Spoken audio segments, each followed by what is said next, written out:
Well, within the last couple of hours, the Amherst Town Board voted to move forward with eminent domain proceedings for the Boulevard Mall property. It's a complex deal that will see the town eventually transfer ownership of the property to Benderson Development. 2 on your side's Nate Benson was there, and he has details of the deal. Nate? Yeah, good evening, Scott and Mary Alice. Douglas Jemal is selling the mall to Benderson Development, but the town of Amherst is going to pursue it through eminent domain, only to transfer it back to Benderson. Now, if that confused you, how do you think I feel? It's a complex deal with a lot of ins and a lot of outs. Jemal continues his withdrawal from Western New York as the deal to sell the mall to Benderson Development is expected to close before the end of the year. Once that closes, then the town will move forward with an eminent domain action on the entirety of the mall. So why is the town going to pursue it through eminent domain?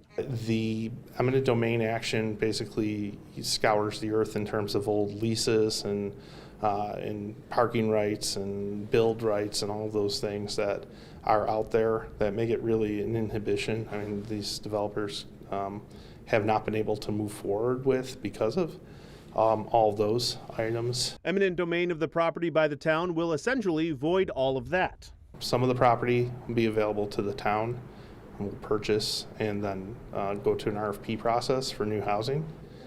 Moving forward, there will be some housing components, about 13 acres of housing, and Benderson will use the rest of the facility for commercial and all sorts of other activities. The cost to the taxpayers, according to outgoing Supervisor Brian Culpa, nothing. Benderson is paying the town $4 million, which should cover the eminent domain costs for the JCPenney building and Firestone building. However, the town is going to spend about $8 million to buy back 13 acres from Benderson and create a project increment finance district. They're buying it for more than $525,000 an acre and plan to sell it at $625,000 an acre and control the development through RFPs. The costs for infrastructure in the district will be covered by new properties coming onto the tax roll, and according to officials, shouldn't cost the town anything over the course of 20 years. Incoming Supervisor Sean Lavin is not concerned about that. The tax base alone will expand significantly once this is online. So if we're going to have to invest a little money into this to get this over the finish line, we're going to recoup those expenses twofold.